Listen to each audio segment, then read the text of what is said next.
केंद्रीय शिक्षण मंत्री धर्मेंद्र प्रधान यांचा राजीनामा घेण्यात यावा या मागणीसाठी दिल्लीत कॉक्रोच जनता पार्टीचं आंदोलन सुरू आहे आणि कॉक्रोच जनता पार्टीचे अध्यक्ष अभिजित दीपके यांची आई आपल्यासोबत आहेत. काय सांगाल, आंदोलनाला मोठा पाठिंबा मिळते असं असताना सुद्धा केंद्रीय शिक्षण मंत्र्याचा राजीनामा होत नाही आहे. आता काय माहिती का नाही होते, आता हे सरकारांना माहिती का नाही होते राजीनामा म्हणून.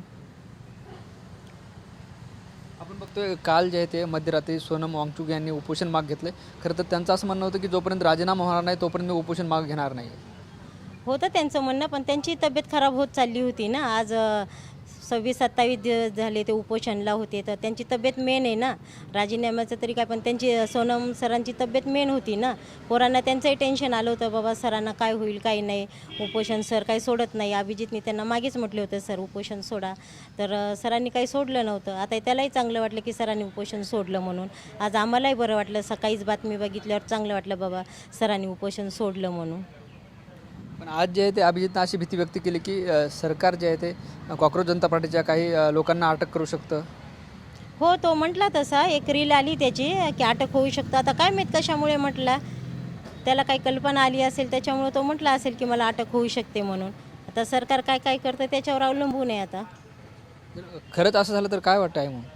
काय तसं झालं की अजून काहीतरी वेगळं वळण लागेल ना. मग आत्ताच त्यांना आंदोलन हे लाठीचार्ज झालं ते वेगळंच झालं, सरांना उचलून नेलं ते वेगळं झालं, आणि त्याला अटक केल्यावर अजून दुसरं काही होईल काहीतरी.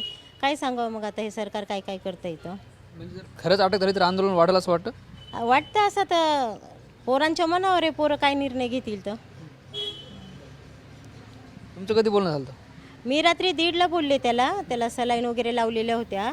मग म्हटलं बाळा तब्येत कशी आहे रे, तर मग मी बरी आहे म्हणे, थोडं व्हायरल झालं आहे, ताप वगैरे आला, तर काळजी घे म्हटलं. तर ठीक आहे म्हणे, मग मी घेतो. तर सलाईन इंजेक्शन वगैरे घेतले त्यांनी. आज थोडंसं बरं वाटते, ब्लड दिले हे करायला. टायफॉईड वगैरे आहे का काही सांगता येत नाही. आपण बघतोय कॉक्रोच जनता पार्टी शिष्टमंडळ असेल, सरकारचं शिष्टमंडळ असेल, यांच्यात बैठका होतात मात्र तोडगा काहीच निघत नाही आणि दिवसेंदिवस जे आहे ते दिवस पुढे ढकलला जातोय. हो ना, आता त्यांनी तोडगा काढला पाहिजेत ना लवकर. खूप दिवस झाले, आज 35-36 दिवस झाले, तोडगा तर निघायला पाहिजेत ना इतक्या दिवसामध्ये. आता काय करेल सरकार काय माहीत, सरकारवर अवलंबून आहे आता हे सगळं काही. काल जे आहे ते नरेंद्र मोदी यांनी सुद्धा एक व्हिडिओ केला आणि असं आवाहन केलं की दोषींना आम्ही कडक शिक्षा करू, मात्र राजीनाम्याबाबत त्यांनी काही बोललेलं नाही. तर त्यांनी नाही बोलले राजीनाम्यावर, आपण काय त्यांना सांगणार. आता त्यांना जेव्हा योग्य वाटेल तेव्हा बोलतील. पण ते आता हे पोरांच्या याच्यावर अवलंबून आहे ना, पोरं काय काय हे करतात. तर तुम्हाला काय सांगायचं त्यांना, कोणाला? नरेंद्र मोदींना? काही नाही बाबा, पोरांचं ऐका काय आहे, पोरं काय म्हणतात काही नाही आहे. आज सर त्यांना 35-36 दिवस झाले तिथं जंतर मंतरवर आहे. थोडंसं पोरांचं ऐकलं की जरा पोरांनाही बरं वाटेल की नाही मोदी साहेबांनी आमचं ऐकलं बाबा, पोरांना जरा चांगलं वाटेल. आज जे आहे ते मुंबईत उद्धव ठाकरे, राज ठाकरे यांनी सुद्धा आंदोलन केले मोठं. हो, मी टी व्हीवर बघितलं आहे की आंदोलन केलं आहे म्हणून. काय बोलणार आपण त्यांच्याबद्दल. पण आपण बघतोय ज्या ठिकाणी सगळं आंदोलन सुरू आहे त्या ठिकाणी गोंधळसुद्धा पाहायला मिळतो. दोनदा सुद्धा लाठीचार्ज झाला त्या ठिकाणी. अशा परिस्थितीत काय वाटतं?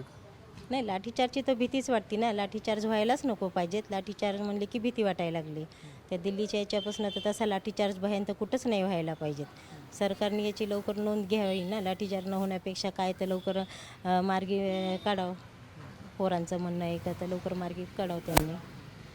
पण हे सगळं सुरू असताना अभिजितने एक भूमिका ठाम मांडली, जोपर्यंत राजीनामा होत नाही तोपर्यंत आम्ही आंदोलन माग घेणार नाही. हो, आता ते पोरं म्हणतायत ना त्याला तसं, जोपर्यंत राजीनामा होत नाही तोपर्यंत आपण माघारी घ्यायचं नाही. आता पोरांच्यानुसार त्याला चालावं लागेल ना. आता पोरांनी त्याला तेवढं आंदोलनाला साथ दिली म्हणजे ते पोरांचं ऐकत असेल ना. आता निश्चित बघतोय आपण, आपल्यासोबत अभिजित दीपके यांच्या आई होत्या. सरकारने जे आहे ते मागणीवर तोडगा काढावा अशी मागणी त्यांनी केली. कॅमेरा पर्सन अमित आडेसह ज्ञानेश्वर लोंढे, TV9 मराठी, छत्रपती संभाजीनगर.